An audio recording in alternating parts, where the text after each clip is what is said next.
Rais wetu wa Jamhuri Dr. William Ruto, Deputy President, Prime Cabinet Secretary, Your Excellency Governors present, waheshimiwa wabunge, wakubwa wetu wa kanisa ambao wametuombea leo, na waheshimiwa wananchi.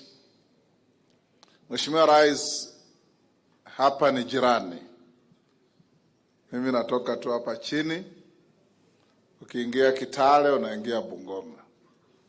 Siku ya Ijumaa nilikuwa hapa West Pokot. Nimekuwa Alale na Mheshimiwa Lote na waheshimiwa wengine, hata huyu Kamuketa alitoka kule Pokot ya Mashariki.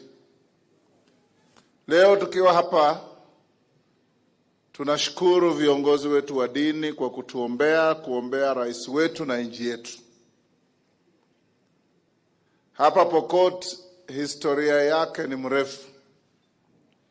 It used to be one of the very few districts ilikuwa inaitwa closed district, yenye serikali ya wazungu ilikuwa inafunga, inaingia, inapiga watu, inavunja manyumba, inafanya kila mambo mabaya, wanaenda. Perhaps that's why the Pokots are hardened people.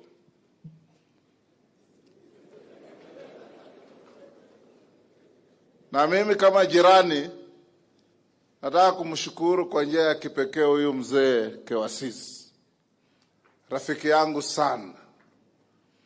Yeye na Bishop Crowley na mimi na the late Bishop Korir, huyu Lonyangapo Munyezi na Moroto rafiki yangu, tulizima shida ilikuwa hapa Trans Nzoia na Pokot.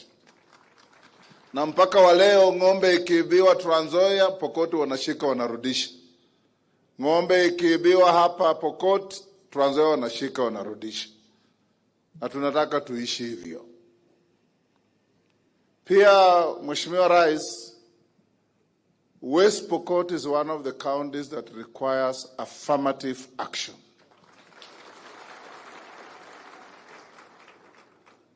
Kwa muda mrefu wamekuwa nyuma sana. Ndugu zangu wadogo walisomea shule inaitwa Ortum. Na wakati ule kwenda Ortum ulikuwa unakuja kwanza unalala hapa kwa mzee anaitwa Sumba Mohamed. Alafu unatoka na lori asubuhi saa 12 unafika hapo Ortum 50 kilometers at 4 kutoka saa 12 asubuhi.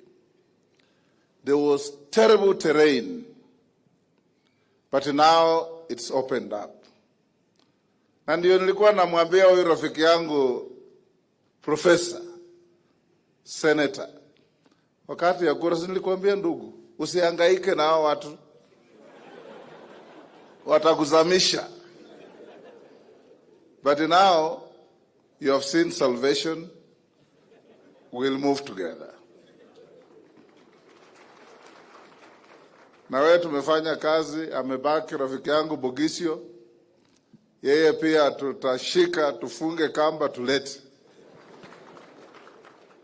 Mimi sitaki kusema neno mengi, wacha nisungumuze na mabishopu wetu, hasa rafiki yangu Kewasisi.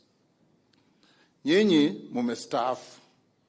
Kewasisi, Nzimbi, Wabukala na wengine. Na wakati mlistaafu, mimi sijaona mkichokora wale ambao walichukua nafasi zenu. Mmekaa kwa ustarehe, kwa heshima. Hata wakati umeomba hapa, hatukuona taharuki ya kwamba unamchokoza yule alichukua nafasi yako. Sasa mabishop, kabla hamjaenda State House kuomba na rais, tafuta rais mstaafu,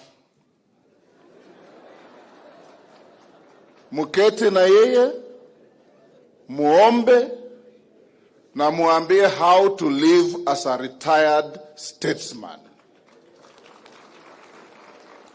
kwamba when you retire, you stop thinking about nostalgia. You stop looking at what it was. Umefanya kazi yako, umemaliza, uende ukiendanga.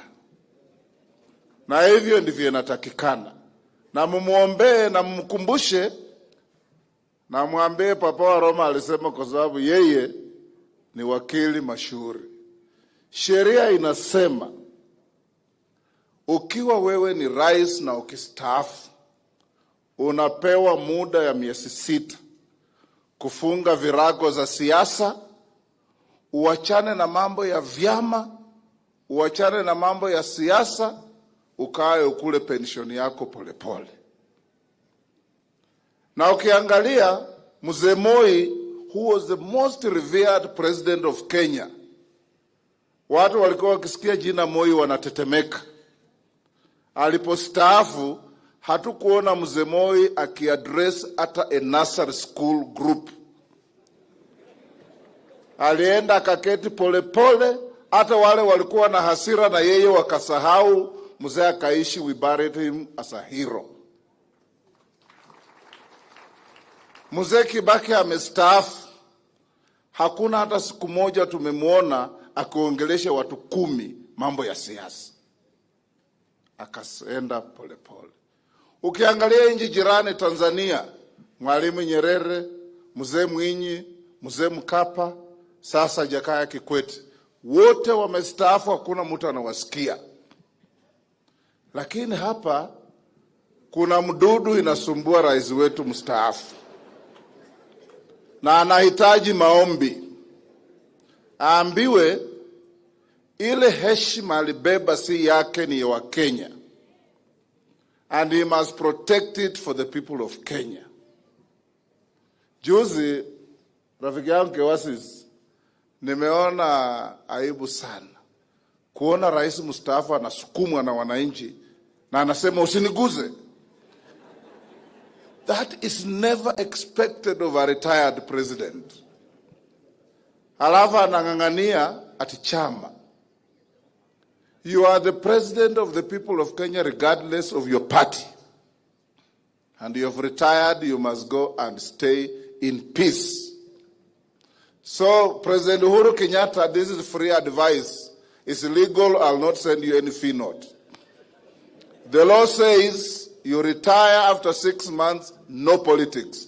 Please abide by the law. Na wewe mwenyewe ukiwa rais ulisema, if Raila and Kalonzo don't leave politics, no pension. Alisema hakusema? Sasa, hata mtoto ya ule mtu hutayarisha watu, yeye pia usikia uchungu akitayarishwa. Wazungu wanasema, even the circumcised son feels pain. Yangu itakuishia hapo. Tukae vizuri, na tupendane, na tupende rais wetu, so that he can deliver to the people of Kenya their great expectations of reduced prices, greater development, more peace, and less arguments about nothing. Thank you. Mheshimiwa Mudavadi.